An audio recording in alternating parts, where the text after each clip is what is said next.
Muy buenos días.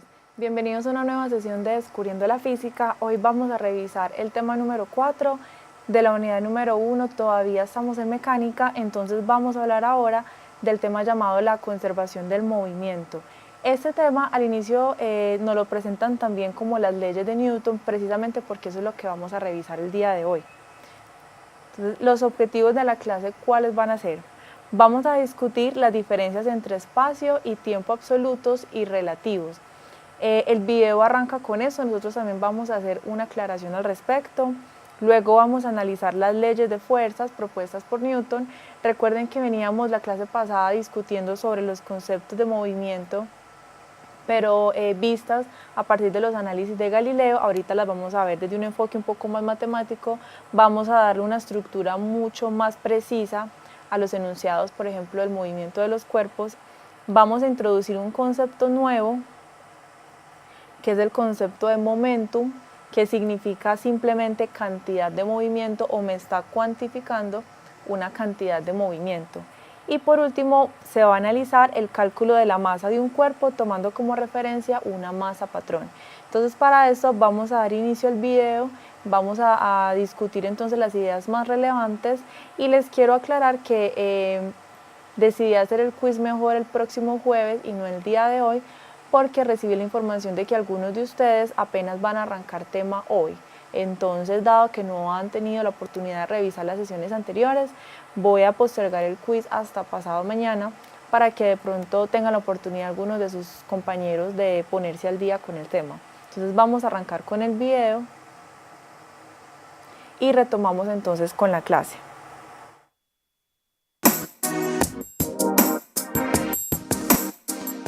En pocas ocasiones en la historia de la ciencia se puede señalar con una fecha tan precisa el inicio de una nueva era, como en el caso del nacimiento de la física.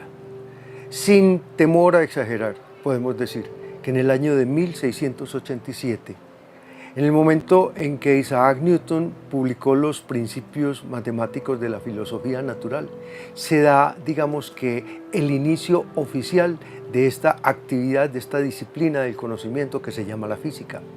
Si bien Galileo y Kepler hicieron aportes fundamentales, de alguna manera ellos indujeron un proceso que se culmina y se perfecciona cuando Newton retoma los principios relativistas de Galileo respecto a la imposibilidad de detección del movimiento en sistemas inerciales y los eleva a la categoría de principio fundamental, que se expresará en tres maneras alternativas y hasta cierto punto equivalente en las llamadas tres leyes de Newton. Newton entonces nos va a enseñar cómo hacer física describiendo los sistemas físicos sujetos a las leyes del movimiento que él plantea como leyes iniciales, dándonos una pauta en la elaboración de ecuaciones de movimiento que incluyan la descripción de las fuerzas que afectan a estos sistemas y además dando las herramientas fundamentales para resolver este tipo de ecuaciones gracias al cálculo infinitesimal que junto con Leibniz se desarrolló en esta época. La publicación de los principios matemáticos de la filosofía natural, realizadas en 1687 por Isaac Newton, con el fin de dar respuesta al problema planteado, entre otros, por el astrónomo Edmund Halley, respecto a cuál debería ser la ley de fuerzas que obedecen los cuerpos que se desplazan alrededor de cuerpos como el Sol, en este caso planetas como la Tierra y cometas como el que hoy lleva el nombre de Halley, dieron lugar a el planteamiento de las condiciones fundamentales a partir de las cuales se construyó la física moderna y, en buena medida, la ciencia moderna. Para esto, Newton estableció una serie de leyes de razonamiento, leyes filosóficas del conocimiento y de leyes matemáticas y físicas sobre el movimiento. La primera y más fundamental de todas es la concepción del movimiento inercial, generalización del concepto de movimiento inercial que había planteado Galileo, con la diferencia de que En el caso de Galileo se trataba de una inercia de tipo circular, puesto que para Galileo el movimiento de la Tierra alrededor del Sol era un movimiento inercial. En el caso de Newton, el movimiento de la Tierra alrededor del Sol es el efecto de una fuerza que el Sol ejerce sobre la Tierra. El principio fundamental del movimiento establece que todo cuerpo conserva su estado de movimiento siempre y cuando no actúen elementos externos a él. O sea, en ausencia de fuerzas, los cuerpos conservan su estado de movimiento. Por lo tanto, si el movimiento de un cuerpo no es uniforme y lineal, entonces es porque sobre ese cuerpo está actuando una fuerza. En el caso de los cuerpos sujetos a la fuerza del Sol, que en este caso será la fuerza de gravitación, Newton plantea una serie de ecuaciones de movimiento a partir de las cuales se encuentra una solución, las trayectorias que deben seguir los cuerpos sujetos a este tipo de fuerza. Como ya lo hemos dicho, el concepto inicial y más fundamental de todos es el concepto de inercia. Los cuerpos conservan su estado de movimiento y es justamente esa alteración del estado de movimiento el que me permite inferir qué tipo de fuerza actúa sobre el cuerpo. Para esto, entonces debo definir con precisión qué es estado de movimiento y qué es fuerza. Estado de movimiento obviamente está relacionado con el desplazamiento del cuerpo, es decir, con la velocidad del cuerpo. Desplazamiento y tiempo de desplazamiento me permiten definir una velocidad. Sin embargo, diferentes cuerpos podrían estarse moviendo a la misma velocidad y tener, por lo tanto, diferentes estados de movimiento, porque la evidencia me indica que cambiar el estado de movimiento de diferentes cuerpos, aunque tengan la misma velocidad, requiere un diferente esfuerzo. Entonces, hay una entidad asociada al movimiento de los cuerpos, hay una entidad asociada a los cuerpos que afecta su estado de movimiento además de la velocidad. A esa entidad la vamos a llamar masa. Entonces, la masa es aquella entidad que contribuye al estado de movimiento de los cuerpos, además de la velocidad. Esta masa va a ser una característica de cada cuerpo que se va a poder determinar a partir de sus características y de sus propiedades inerciales, dependiendo del tipo de fuerza que haya que aplicar sobre ellas para cambiar ese estado de movimiento. Entonces, si definimos el estado de movimiento como el producto de la masa por la velocidad, podemos enunciar el principio de inercia en los siguientes términos. Todo cuerpo conserva su estado de movimiento en ausencia de fuerzas. Es decir, la cantidad de movimiento o momentum de un cuerpo se conserva en ausencia de fuerzas. Lo cual nos dice de una manera muy directa que la fuerza es aquello que cambia el estado de movimiento de los cuerpos. Por lo tanto, una vez definido el concepto de momentum, podemos definir el concepto de fuerza como lo que cambia el estado de movimiento en el tiempo, es decir, la rata de cambio del momentum por unidad de tiempo. De hecho, la definición de Newton es en los siguientes términos. El cambio de estado de movimiento o el cambio de momentum de un sistema es directamente proporcional a la fuerza que actúa sobre el sistema y al tiempo durante el cual la fuerza actúa. De aquí se deriva la conocida expresión fuerza igual a delta P sobre delta T.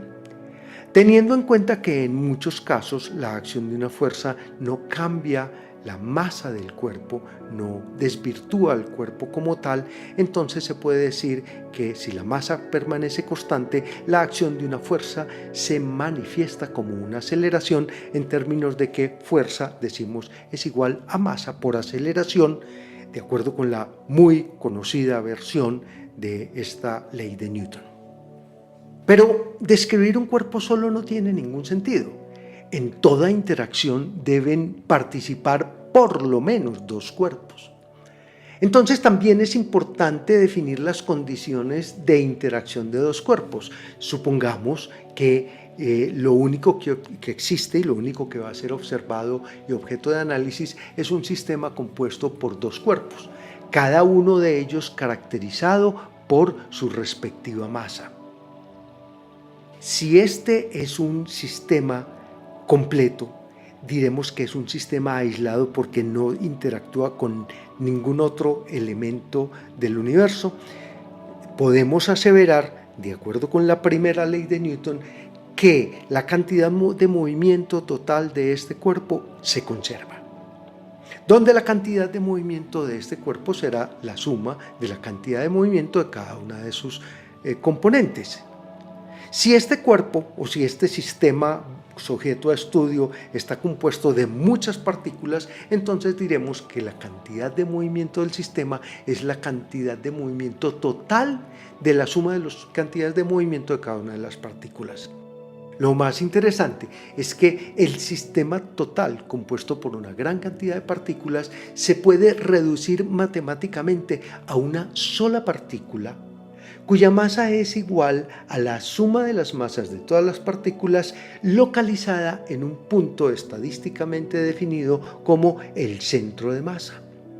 Si a cada una de las partículas se le asigna un momento de posición dado por el término masa por vector de posición, entonces el vector de posición del centro de masa será la suma de todos los vectores de posición y multiplicado por la masa de cada una de las partículas dividida por la masa total del sistema.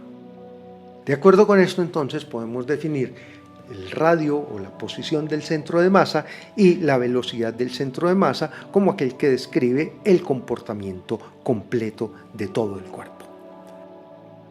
Asociada a la condición de que un sistema aislado no interactúa con ningún otro sistema y que por lo tanto las características dinámicas del sistema se deben conservar, está la idea de que dos cuerpos que interactúan entre sí deben tener una cantidad de movimiento que se conserva.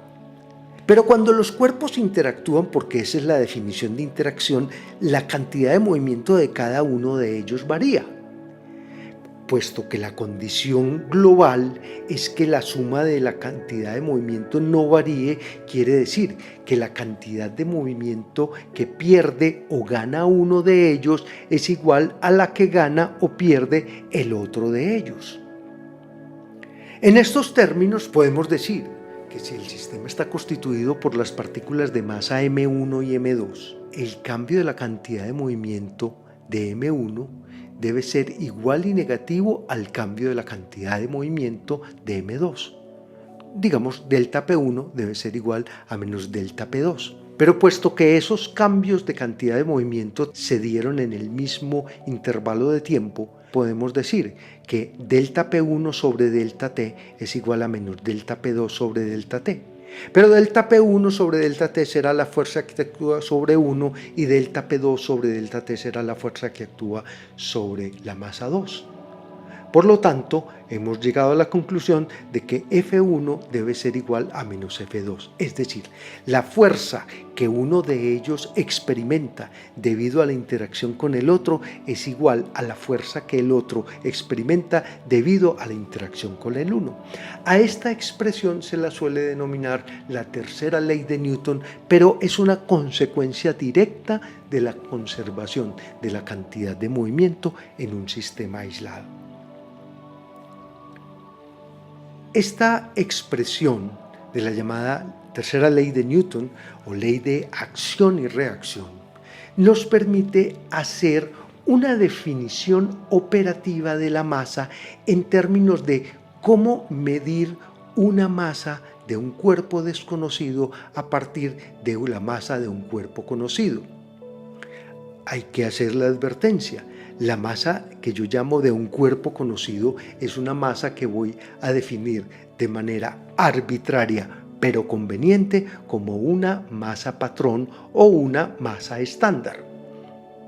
Entonces, la medida de la masa de cualquier cuerpo cuya masa es desconocida se obtiene a partir de la interacción con una masa estándar midiendo las correspondientes aceleraciones que experimentan la masa estándar y la masa desconocida al interactuar la una con la otra.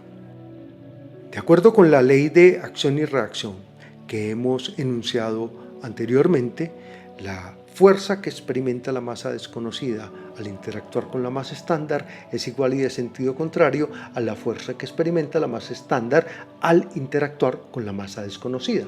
Podemos escribir entonces en términos cuantitativos que M1 por A1 es igual a M2 por A2, o que M estándar por aceleración estándar es igual a masa desconocida por aceleración de la masa desconocida.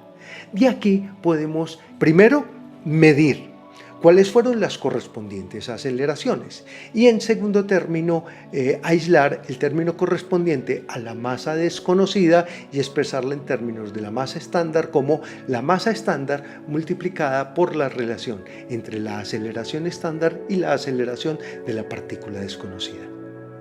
Esto no es una definición de masa, es una definición de la forma como se mide la masa.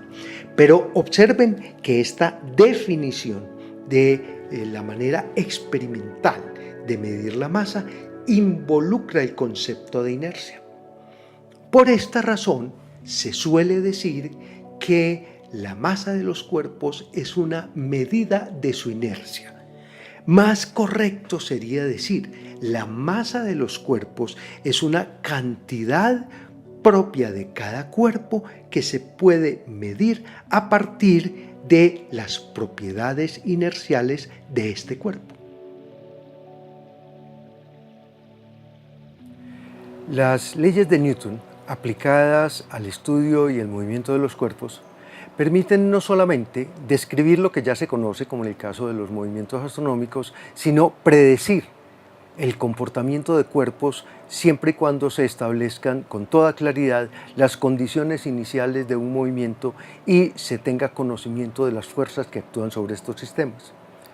La gran eficacia de las ecuaciones de Newton, tanto en la descripción como en la predicción de sistemas, harán que se conviertan en el paradigma fundamental, no solamente de la mecánica, sino de todas las demás ciencias, que a partir de Newton tratarán de llegar a este grado de precisión en la descripción de aquellos sistemas que son su objeto de estudio, como en la predicción de los comportamientos de los sistemas de interés.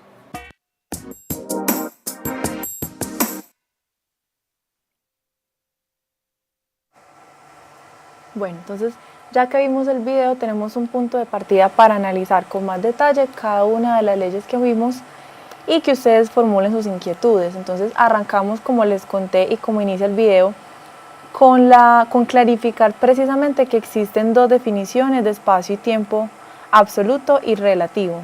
Entonces tendríamos espacio y tiempo absolutos, que es el espacio y el tiempo que existe por sí solo, independiente que haya algo por dentro, por ejemplo, independiente de que se esté contando ese tiempo, independiente de que existamos, independiente de que exista la materia como tal, ese espacio y ese tiempo transcurren. Es infinito, por tanto, es homogéneo, es isotrópico e independiente del contenido, es decir, fluye uniforme independientemente de que sucedan fenómenos o no. Mientras que cuando hablamos ya de un proceso de medición o de observación de algún fenómeno en particular, ya hablamos de tiempo y espacios relativos. Cuando hablamos de espacio relativo, nos estamos haciendo referencia a la distancia entre dos puntos. Y cuando hablamos de tiempo relativo, estamos haciendo referencia a la duración entre dos fenómenos. Entonces, este tipo de definiciones de espacio y tiempo es la que nos permite o es la que nosotros empleamos en física para realizar las observaciones y los cálculos necesarios cuando estamos describiendo alguna interacción física o algún fenómeno. Arrancamos entonces ahora sí con las leyes de Newton. Tenemos la primera ley, que es llamada la ley de inercia. La ley de inercia tiene una forma de comprender más que todo desde la parte conceptual, pero también tiene una implicación matemática. ¿Cuál es la implicación matemática? Todo cuerpo permanece en su estado de movimiento uniforme y rectilíneo en tanto no sea sometido a la acción de una fuerza, es decir, la sumatoria de todas las fuerzas que están actuando alrededor de un cuerpo o sobre un cuerpo, debe ser igual a cero. ¿Esto qué quiere decir? Cuando hablábamos respecto al tema de Galileo, respecto a cómo Galileo describía el movimiento de un cuerpo, él ya llega a la conclusión, él logra observar que este movimiento de los cuerpos a través del movimiento pendular es independiente de que exista una fuerza que realice ese empuje o que le dé ese impulso, que era la concepción aristotélica que él estaba refutando. Pero digamos que en ese momento nosotros simplemente lo enunciamos como que en ausencia de obstáculos un cuerpo conserva su estado de movimiento. Ahora aquí con Newton podemos hacer más precisión respecto al enunciado y decir que eso de lo que hay ausencia, lo que llamamos obstáculos, es precisamente una fuerza. Si no hay una fuerza neta actuando sobre un cuerpo, ese cuerpo va a conservar su estado de movimiento. ¿Qué puede ser cuál? Puede ser una velocidad constante o puede ser una velocidad igual cero. Esa velocidad igual cero, ¿qué me está queriendo decir? Que ese cuerpo está en reposo. Entonces, ese movimiento inercial o ese estado inercial hace referencia a esas dos posibilidades. Un movimiento uniforme y rectilíneo con velocidad constante. O que no haya movimiento, que el cuerpo esté en reposo. Un ejemplo cotidiano para visualizar un poco cómo es que un cuerpo tiende a conservar ese estado de movimiento. Supongamos que ustedes están en reposo dentro de un bus y el bus está en un semáforo en rojo. En el momento en el que el bus arranca, su cuerpo, que estaba en reposo, quiere conservar ese estado de movimiento y entonces el movimiento involuntario que usted puede experimentar es que el cuerpo se tira hacia atrás. Es como si el cuerpo se quisiera quedar en ese punto en el que estaba en reposo. Pero como hace parte del sistema del bus, entonces una vez el bus se pone en marcha, unos segundos después el cuerpo restablece su posición y ya acompaña el movimiento del bus. Entonces es una forma en la que nosotros podemos visualizarlo. Eso cuando se está en reposo. Pero la otra forma de verlo también es si yo estoy a una velocidad constante. Por ejemplo, en el metro se puede percibir más una velocidad constante. Digamos que en un bus es un poco difícil imaginar que el bus vaya a una velocidad uniforme, pero el metro tal vez tiene un movimiento mucho más suave. Cuando se está en el metro y está en movimiento de una estación a otra, va a una velocidad aproximadamente constante. Supongamos que el tramo, además de eso, es un tramo rectilíneo. Si nosotros estamos dentro de ese vagón del metro, nosotros estamos dentro de ese sistema inercial y estamos acompañando al metro en ese movimiento. Como lo mencionamos en la clase pasada, cuando hablamos de que nosotros no sentimos el movimiento de la Tierra porque estamos dentro de la Tierra, entonces nosotros acompañamos a la Tierra en ese movimiento. Si acompañamos al metro o al vagón del metro en ese movimiento con esa velocidad constante, ¿qué va a pasar? Supongamos que el metro va a más o menos 75 kilómetros por hora, entonces nosotros también vamos a esa velocidad. Cuando el metro frena bruscamente y de pronto uno no se está sosteniendo, ¿qué pasa con el cuerpo de nosotros? El cuerpo de nosotros quería seguir a 75 kilómetros por hora, es decir, quería conservar su estado de movimiento, pero debido a que sucede ese frenón, entonces el cuerpo lo que hace es tirarse hacia adelante. O se experimenta también en un bus, uno se tira hacia adelante y eso lo que quiere decir es precisamente que el cuerpo de uno conserva un poco como esa velocidad por unos segundos más mientras ya llega al reposo de nuevo. Entonces es una forma conceptual y cotidiana de visualizar el hecho de conservación de estado de movimiento. Y una forma matemática entonces sería esta. La fuerza neta actuando sobre un cuerpo si es igual a cero, entonces la cantidad de movimiento va a ser constante. Algo importante a lo que quiero hacer referencia acá. Cuando se enuncia, por ejemplo, en muchos libros o incluso se menciona también en el video, e inclusive lo podemos sacar de esta frase, todo cuerpo permanece en su estado de movimiento uniforme y rectilíneo en tanto no sea sometido a la acción de una fuerza. Entonces aquí hay que hacer una aclaración. Ese cuerpo sí puede estar sometido a la acción de una fuerza. Lo que pasa es que si esa fuerza está perfectamente balanceada con otra, es decir, se anula con otra fuerza que está experimentando ese cuerpo, entonces esa sumatoria va a ser igual a cero. Entonces acá en esta frase tenemos que tener cuidado con la interpretación. Supongamos que yo tengo una superficie y tengo un bloque de masa M. Sobre ese cuerpo vamos a decir que está en reposo si están actuando fuerzas. Hay una fuerza dada por su peso, esa fuerza la ejerce la Tierra, es una fuerza de atracción gravitacional, después vamos a ahondar conceptualmente en ella, pero por ahora ustedes saben que aquí se está ejerciendo una cierta fuerza hacia el interior de la Tierra, que es la fuerza que nos hace estar parados sobre la superficie, y es la fuerza que hace que una manzana caiga de un árbol. Al mismo tiempo,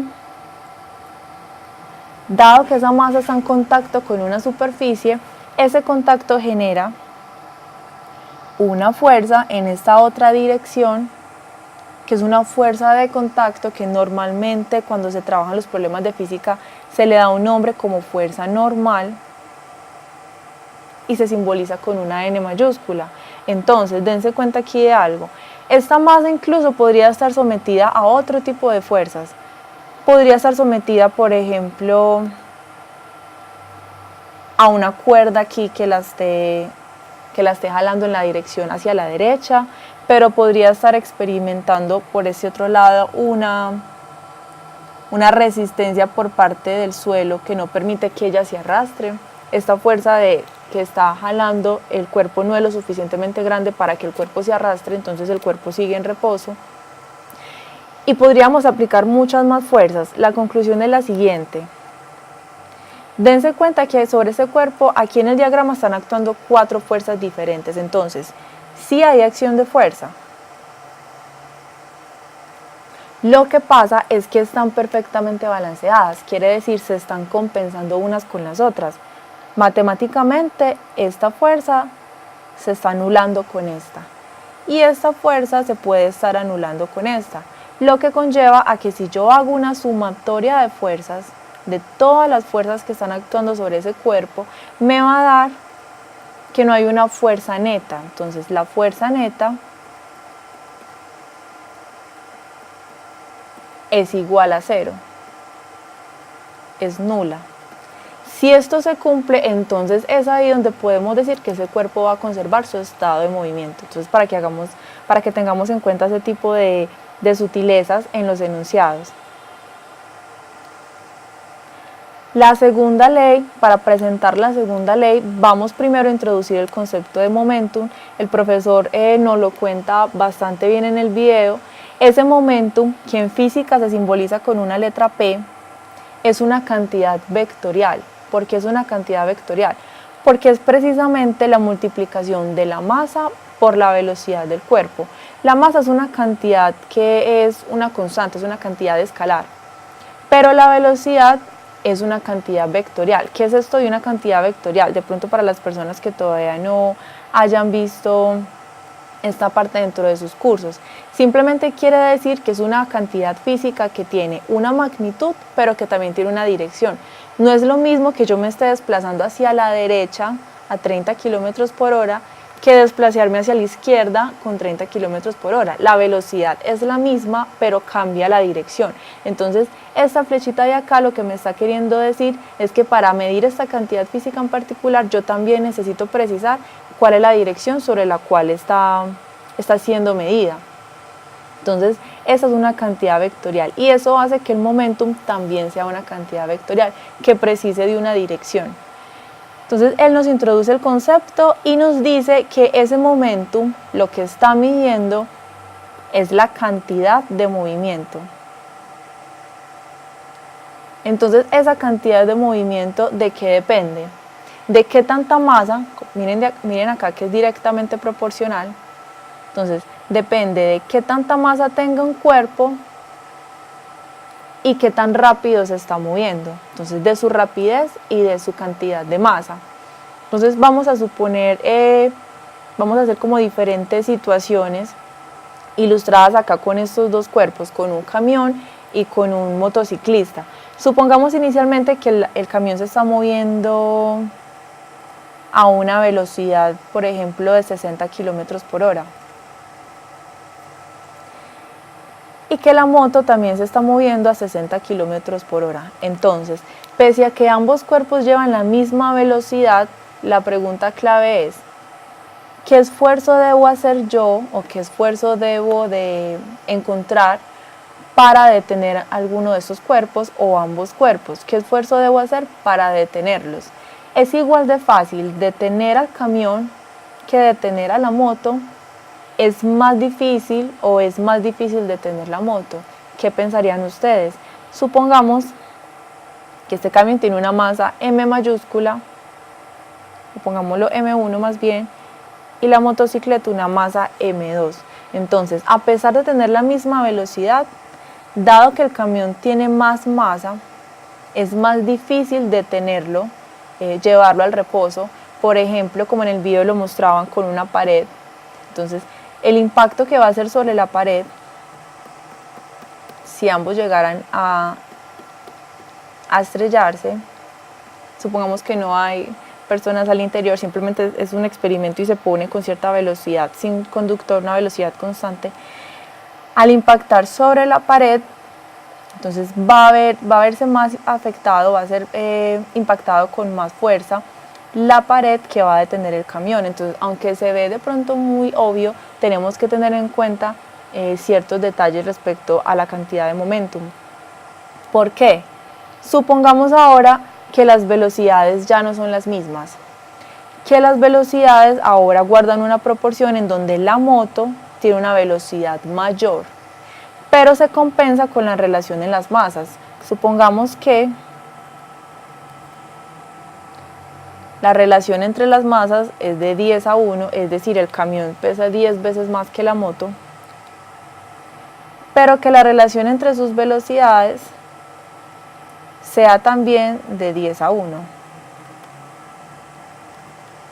Es decir, que el camión pese 10 veces más, pero la moto vaya 10 veces más rápido.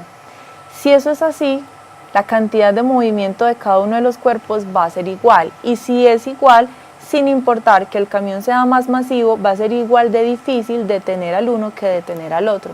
Entonces, esa cantidad física nos está hablando de esa propiedad. Ahora, vamos a suponer que ellos no están en movimiento.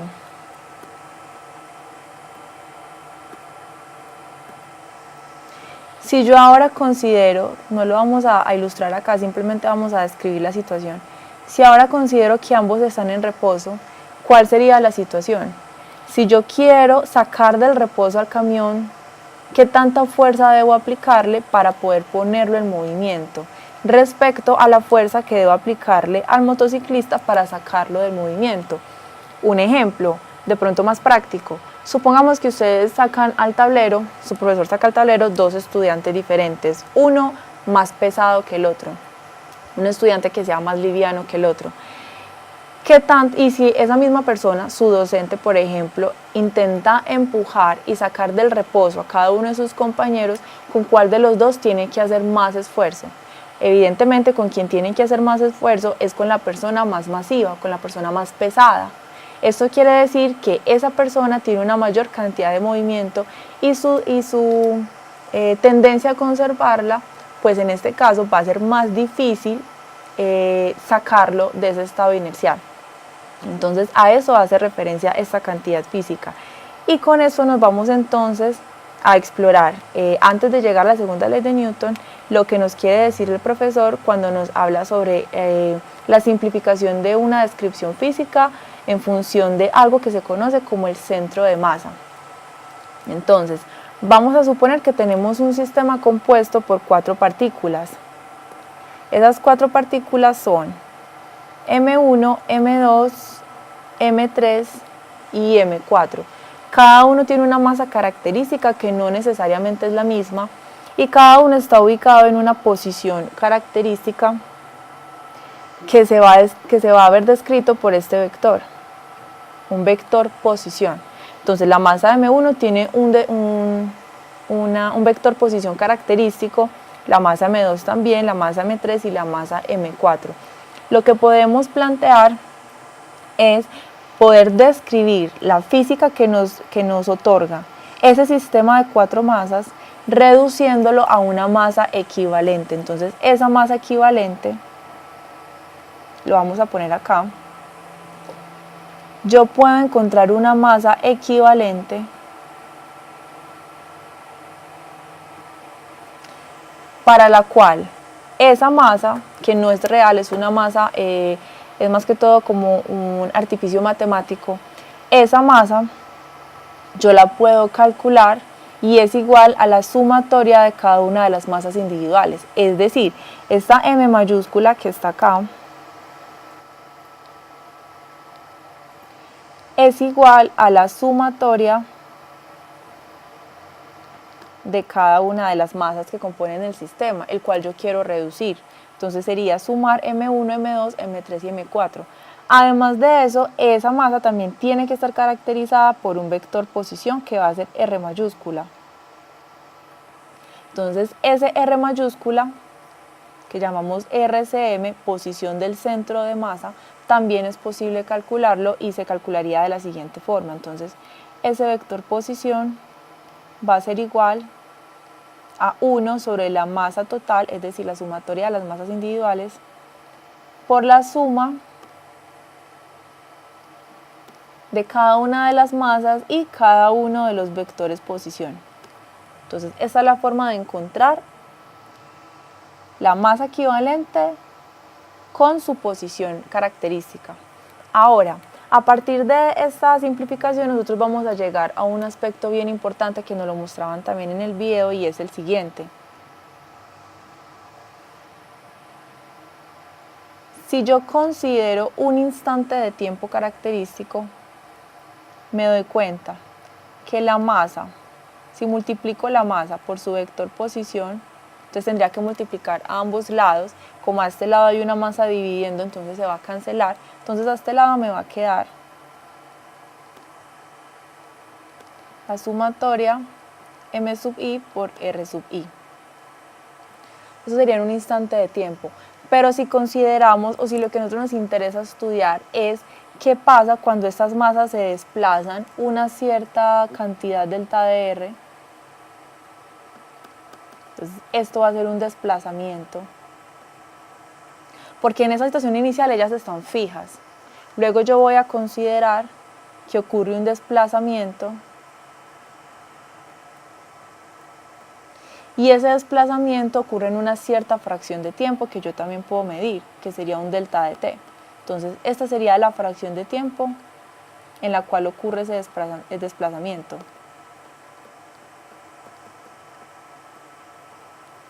Entonces lo que yo puedo encontrar es que ese desplazamiento en esa fracción de tiempo para mi masa equivalente también se puede expresar en función del desplazamiento de las masas individuales, de la siguiente forma. Ese desplazamiento va a ser igual a la suma del producto de cada una de las masas por ese desplazamiento, la cantidad que se desplazó cada una de las masas individuales. Y si yo ahora, como yo conozco la fracción de tiempo en la cual sucedió el fenómeno, yo divido a ambos lados por delta de t, entonces lo que voy a obtener, lo voy a poner en otro color para que de pronto sepan que eso es algo que se introduce. Divido ambos lados por delta de t, que es una cantidad conocida, y me doy cuenta de que hay una cantidad física ahí que yo conozco y que puedo aislar, y es esta. ¿Quién es cambio en posición por unidad de tiempo? Cambio de posición por unidad de tiempo no es más que la definición de velocidad. Entonces, ¿cómo queda mi ecuación? Mi ecuación queda de la siguiente forma. La masa equivalente por la velocidad de esa masa equivalente, de ese centro de masa, igual a la sumatoria sobre i de m sub i, b sub i. Pero de lo que vimos en la diapositiva pasada, de lo que vimos en el video, ¿quién es masa por velocidad? Precisamente masa por velocidad es esa nueva cantidad física que estamos introduciendo, que es momentum. Entonces esto no es más que el momentum del centro de masa, el cual, según el desarrollo matemático que acabamos de hacer, va a ser igual a la sumatoria sobre I de cada uno de los momentum de las masas individuales. ¿Esto qué me está queriendo decir o a qué conclusión podríamos llegar? Yo podría analizar un sistema, por ejemplo, de 4 partículas. Esto se puede extender, yo podría tener n partículas, n puede ser 10, 100, 1000. Lo puedo reducir a estudiar una sola masa concentrada en el centro de masa, en esta posición, con una masa total a la suma de las masas, y además la cantidad de movimiento de ese centro de masa es simplemente la suma de cada una de las cantidades de movimiento. La cantidad de movimiento P1 más la cantidad de movimiento P2 más P3 más P4. Entonces, matemáticamente, además de ser útil, físicamente tiene una implicación importante, y es que un sistema de n partículas se comporta como una sola con masa equivalente ubicada en RCM. Este sería el vector posición. Entonces, eso es una implicación importantísima de la definición del centro de masa. Y ahora también, que ya podemos comprender un poco más qué es eso de momentum, podríamos derivar la segunda ley de Newton, que es la siguiente. Ya dijimos bastante o hemos descrito ampliamente que un cuerpo siempre quiere conservar su estado de movimiento siempre y cuando sobre él no actúe ninguna fuerza, es decir, P constante. Ese estado inercial es un momentum igual a una constante. Pero nos podríamos hacer esta pregunta: ¿qué pasa si ese estado de movimiento sí cambia? ¿Qué pasa si un cuerpo que tiene cierta masa y cierta velocidad, después de un tiempo delta de t, ya no conserva su misma cantidad de movimiento? Es decir, su velocidad pudo aumentar o pudo disminuir, o su masa pudo cambiar, que es algo que también podría pasar. Entonces, un cambio en la cantidad de movimiento en una fracción de tiempo determinada me está dando cuenta de la existencia de una fuerza. Tiene que existir una fuerza, tiene que haber una fuerza externa que me dé cuenta de ese cambio en el estado de movimiento. Pero, como ese momentum no es más, les recuerdo acá la ecuación porque es nueva, no es más que masa por velocidad, yo puedo reemplazar eso acá en mi expresión y me queda masa por delta de V sobre delta de T, igual a esa fuerza, a la fuerza que me está dando cuenta o la que está ocasionando ese cambio. Yo acá puedo darme cuenta de que hay una cantidad conocida para nosotros y es esta. ¿Quién es cambio de velocidad respecto al tiempo? ¿Qué magnitud física me está dando cuenta o me responde por cambios en la velocidad por fracción de tiempo? Entonces, en este caso, esa cantidad física nosotros la conocemos y es precisamente la aceleración.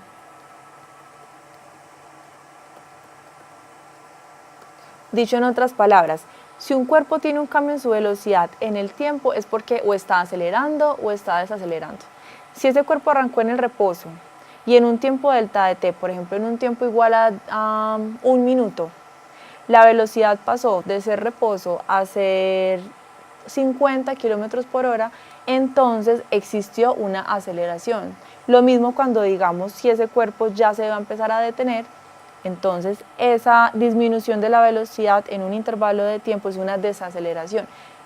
Ambas situaciones me están dando cuenta de la existencia de una fuerza.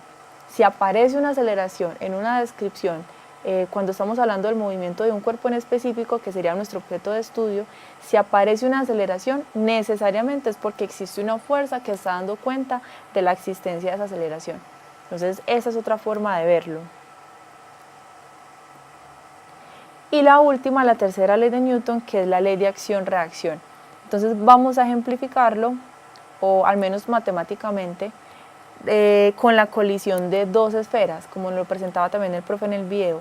Vamos inicialmente, pienso yo que es más pertinente, como hacer una introducción conceptual de cómo podemos nosotros en nuestra vida cotidiana experimentar la ley de acción-reacción. Por ejemplo, cuando nosotros saltamos, la acción de saltar, ¿qué implica? Cuando uno está parado sobre la superficie de la tierra y con los pies empuja la tierra para impulsarse y elevarse, ¿qué es lo que uno está haciendo? Cuando uno empuja la tierra con los pies, con cierta fuerza, lo que uno está haciendo es precisamente eso, ejercerle una fuerza a la superficie de la tierra. Lo que pasa es que la tierra es tan masiva respecto a nosotros que la tierra ni se da por enterada, pero en respuesta sí hay una fuerza que se ejerce hacia nosotros con la misma magnitud pero en sentido contrario. Entonces esa fuerza que se devuelve a nosotros sería como la reacción a esa acción que nosotros hicimos, es precisamente la que permite que nosotros nos elevemos por los aires, o sea que podamos realizar un salto. Otro ejemplo también podría ser al observar cómo funciona el hecho de remar, un deporte como el remo. Cuando se tiene un deporte como el remo, si nosotros nos damos cuenta, ese barco o ese bote, ¿por qué se está moviendo? ¿Qué tienen que hacer los integrantes del bote para poner ese bote en movimiento? Lo que tienen que hacer es que con los remos hacen una fuerza o empujan el agua hacia atrás. Al empujar el agua hacia atrás, lo que están haciendo es imprimirle una fuerza, es decir, hacer una acción, empujar el agua hacia atrás. En respuesta, lo que hace el agua es devolverles esa fuerza, es decir, la reacción, y empujar el bote hacia adelante. Entonces, es otra evidencia de la ley de acción-reacción en nuestra vida cotidiana. Y un último ejemplo podría ser, bueno, tengo dos ejemplos. Uno porque es pertinente respecto a lo que hemos hablado toda la introducción de nacimiento de la astronomía, y es la interacción de la Tierra con la Luna. El hecho de que la fuerza ejerza una atracción a la Luna hace que la Luna esté orbitando alrededor de la Tierra, pero no significa que la Tierra no esté ejerciendo una atracción a la Tierra, que la Luna no le esté ejerciendo una atracción a la Tierra, precisamente porque esto es así y es una reacción a la acción que hace la Tierra sobre la Luna de atraerla. La reacción es que la Luna también atrae a la Tierra y eso se puede evidenciar en el efecto de las mareas. Entonces las mareas se ocasionan precisamente por la atracción que siente la Tierra hacia la Luna. Y el último sería entonces, por ejemplo, cuando nosotros inflamos un globo y lo soltamos. El aire empieza a salir en una dirección y hacia dónde es la dirección del globo. Si el aire empieza a salir en esta dirección, el globo empieza a tirarse hacia atrás. Entonces ese también es un último ejemplo de acción y reacción. Esto para que ahora miremos la parte matemática de la ley. Lo podemos ejemplificar con una colisión. Entonces vamos a considerar una situación inicial en donde tenemos una masa m1 con una velocidad inicial u1 y una masa m2 con una velocidad inicial u2. Entonces ambas se mueven en unas direcciones que generan que en cierto punto ya se encuentren y colisionen. Después de la colisión, la masa m1 va a salir en esta dirección, las masas se van a conservar, pero las velocidades van a cambiar. Y la masa m2 también se conserva, pero la velocidad también va a cambiar. Ahora esta va a tener una velocidad v1 y esta una velocidad v2. Hago la aclaración y es que ustedes podrían encontrarse en otros ejemplos o en problemas de libros de física que las masas no sean constantes. Eso podría pasar. Podría pasar que ellas se choquen y, por ejemplo, se queden pegadas. Si se quedan pegadas, la masa no se conservó. Ahora pasamos de tener dos masas a tener una sola, que sería la unión de las dos. Un caso de eso, por ejemplo, cuando se dispara una bala y queda incrustada en una pared, entonces ya las masas quedarían unidas. O podría pasar que esta colisión ocasione que una de las masas, por ejemplo, se fraccione o se parta, entonces ahí la masa no se conserva. Esas colisiones se llaman colisiones inelásticas. Pero nosotros dentro del curso y dentro de lo que vamos a ver acá, vamos a considerar, una colisión elástica. En una colisión elástica las masas se van a conservar. Lo que va a pasar es que las velocidades van a ser distintas. ¿Qué pasa entonces en la situación inicial? En la situación inicial yo voy a tener una cierta cantidad de movimiento que vamos a llamar inicial, que va a ser ¿quién? Va a ser la suma de la cantidad de movimiento de la masa 1 y de la masa 2, o sea, va a ser m1, este i es de inicial, por la velocidad 1 que la llamamos u1, más la masa 2 por la velocidad 2, que la llamamos U2. Y al final, ¿yo qué voy a tener? También va a haber una cantidad de movimiento que yo puedo medir después de la colisión, le vamos a llamar un momentum final, que va a ser la masa m1 por la velocidad v1 más la masa m2 por la velocidad v2. En este tipo de situaciones vamos a hacer claridad de algo desde acá, y es que vamos a considerar que este es un sistema aislado.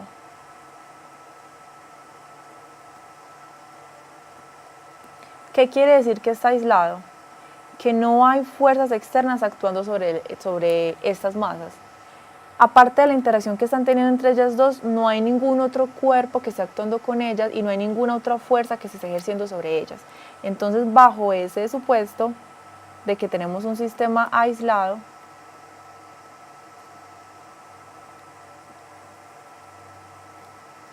vamos a partir del hecho de que el estado de movimiento total o el momentum total se debe conservar. Es una cantidad que se conserva. ¿Por qué se debe conservar? Si el sistema tiene una cantidad de movimiento en cierto intervalo, en cierto instante de tiempo, y no hay ninguna otra fuerza externa que esté actuando sobre él, si esa cantidad de movimiento es, voy a decir un dato cualquiera, es por ejemplo igual a 50 con las unidades de momentum, después de un tiempo t, si ese sistema es aislado, yo lo debo revisar y esa cantidad de movimiento total debe ser igual. Entonces esa cantidad de movimiento debe ser conservada. ¿Qué quiere decir que esto sea una cantidad conservada? Que si yo quiero mirar el momentum al inicio y al final, me debe dar lo mismo. Entonces yo puedo igualar las ecuaciones. M1U1 más M2U2 debe ser igual a M1V1 más M2V2. Si yo quiero agrupar todo lo que tenga que ver con la masa 1 a la izquierda y todo lo que tenga que ver con la masa 2 a la derecha, entonces yo lo puedo hacer. Me dejo acá mi M1U1 y me voy a llevar a la izquierda con signo negativo M1V1, y al otro lado voy a poner todo lo que tenga que ver con la masa 2, M2V2 menos M2U2. Entonces yo podría sacar factor común a la izquierda de M1 y factor común a la derecha de M2, y me queda de la siguiente forma. M1 que multiplica a U1 menos B1 igual a M2 que multiplica a P2 menos U2. Dense cuenta de este paréntesis que yo tengo acá. Este paréntesis, ¿quién es? Es la resta de la velocidad inicial y final de la masa M2. Entonces yo lo que tengo acá es precisamente un cambio en la velocidad para la masa M2. Yo podría analizar lo mismo al lado izquierdo para la masa M1. Acá lo que tendría que hacer entonces es cambiar el orden de la resta. Entonces para eso yo introduzco un menos o saco un menos como factor común, también se puede decir así. Me queda M1 igual a B1 menos U1 igual a lo que tenemos acá, y me queda M1 delta de B1, pues de la velocidad de la masa 1, igual a M2 por el cambio que hubo en la velocidad para la masa M2. Si yo ahora lo divido por la fracción de tiempo en la que ocurrió la colisión, entonces ¿a qué voy a llegar? Inicialmente a que es igual masa por velocidad, a momento. Pero si lo divido por el intervalo de tiempo, lo voy a poner en otro color porque es algo que estamos introduciendo nosotros. Si lo divido por delta de t, que es la fracción de tiempo en la cual ocurrió la colisión, ¿a qué voy a llegar? A cambio de momentum menos el cambio de momentum para la masa M1 en un intervalo de tiempo igual al cambio de momentum de la masa M2 en el mismo intervalo de tiempo. Pero nosotros ya de la segunda ley vimos que si cambia el estado de movimiento en un intervalo de tiempo, eso me está dando cuenta de la existencia de una fuerza. Entonces yo aquí puedo concluir que la fuerza que siente la masa m1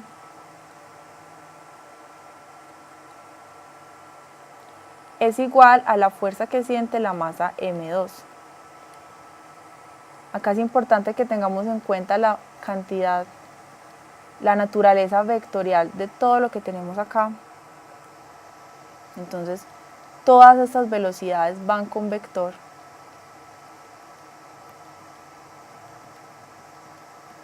Listo. Desde aquí arriba. Y esto es importante, ¿por qué? Por la conclusión a la que llegamos.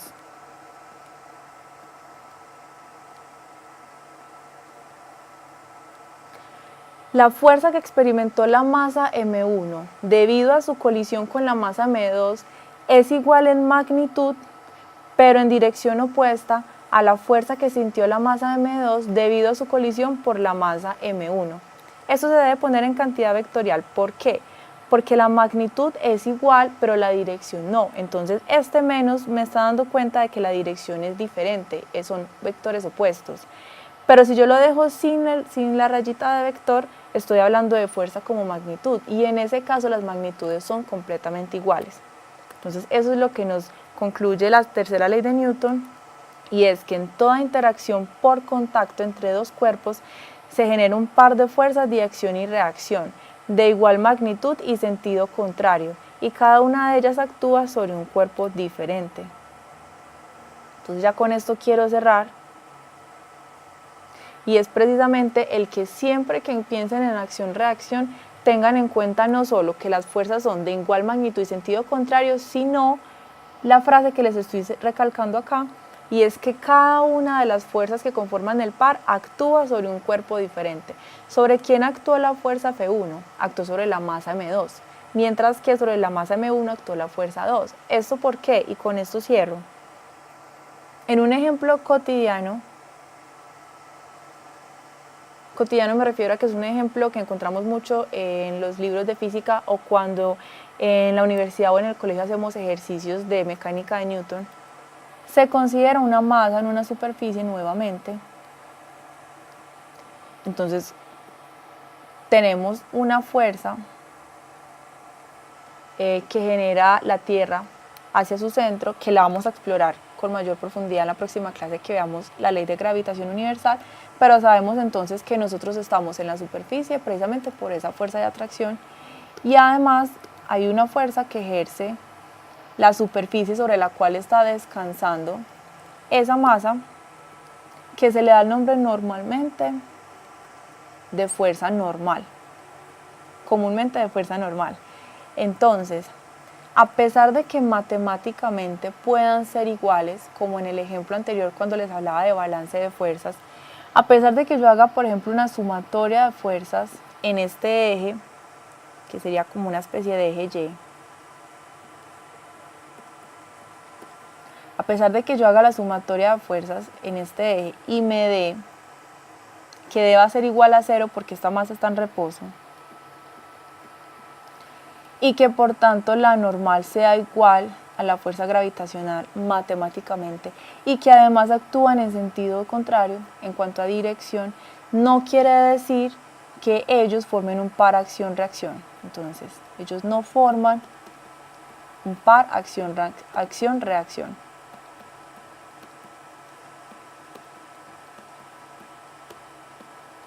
¿Por qué? La respuesta, y me gustaría muchísimo que analicen bastante este ejercicio que les estoy planteando acá después que terminemos la conferencia con sus docentes, ellos no forman un par acción-reacción precisamente porque cada una de ellas no está actuando sobre un cuerpo diferente, sino que está actuando sobre el mismo cuerpo, que es el cuerpo M1. Como la normal está actuando sobre M y el peso también está actuando sobre M, entonces están actuando sobre el mismo cuerpo, entonces no forman un par acción-reacción. Sin embargo, por esa tercera ley nosotros sabemos que las fuerzas no aparecen solas. Si aparece una fuerza tiene que tener su parejita.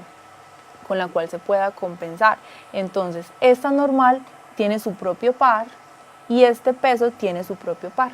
Entonces, hasta aquí vamos a dejar claro que no forman par acción-reacción porque actúan sobre el mismo cuerpo. Y la próxima clase que hablemos de gravitación universal les voy a contar quién es la parejita entonces de la fuerza normal y quién es la parejita de la fuerza gravitacional. Entonces con esto cierro. Recuerden que vamos a hacer el quiz el jueves porque hay grupos que van a arrancar apenas hoy, entonces quiero darles unos días para que se pongan como a la par con los demás. Ya espero que si hay muchísimas dudas, utilicen esos espacios, que haya más participación por parte de ustedes para que los quizzes sean un poquito más satisfactorios en cuanto a las notas, aunque yo espero que así lo sea desde sus estudios con sus docentes. Y ya con eso entonces cerramos el tema del día. Muchísimas gracias y que tengan una feliz tarde.